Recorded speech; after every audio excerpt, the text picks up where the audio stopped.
আর আজকে তো বেশিরভাগ বাড়িতেই নিরামিষই হবে, তাই না?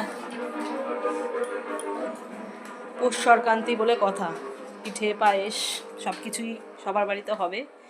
কি বলো তো বন্ধুরা, আমাদের বাড়িতেও মানে নিয়ম হচ্ছে পৌষ সংক্রান্তির দিন দৌড়ার মানে পিঠে যাদের হয় গোল গোল এরকম চালের ভেতরে নারকেল টারকেল দিয়ে করা হয়।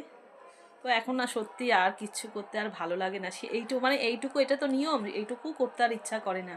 আর আগে এই দিনে কত পিঠে পায়েস মানে আমাদের ঘরে হতো, শুধু এই দিন না আগে পরেও। তারপর আমার 4 ননদ সবার বাড়িতেও দেয়া ঠেয়া হতো। তারপর মেয়ে যাওয়ার পরে সত্যি কথা বলতে আর কিচ্ছু ভালো লাগে না, কিচ্ছু না। যে আজকের দিনে মানুষে কত কিছু করে খায়।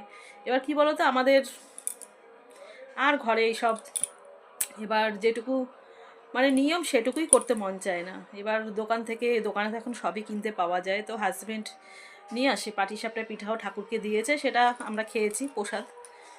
তো যখন যেটা ঠাকুরকে দেয়া হয় ওইভাবেই খাই, আর এক্সট্রা করে কিছু ইচ্ছা করে না গো বন্ধুরা। সত্যি মেয়েটাকে হারিয়ে যে কি হারিয়েছি সেটা মানে বলে বোঝাতে পারবো না যে কি হারিয়েছি।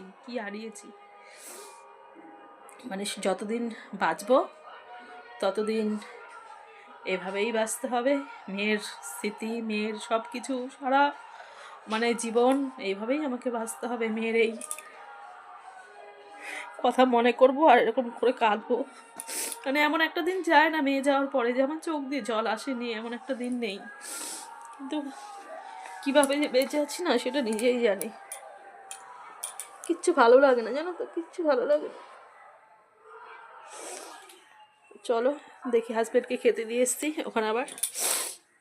আর এদিকে দেখো রোদও কিন্তু একদম ঝাঁকানাকা উঠেছে, তাই না? একদম ভালোই রোদ উঠেছে আজকে। ভালো লাগে না বলতে কোনো কিছু।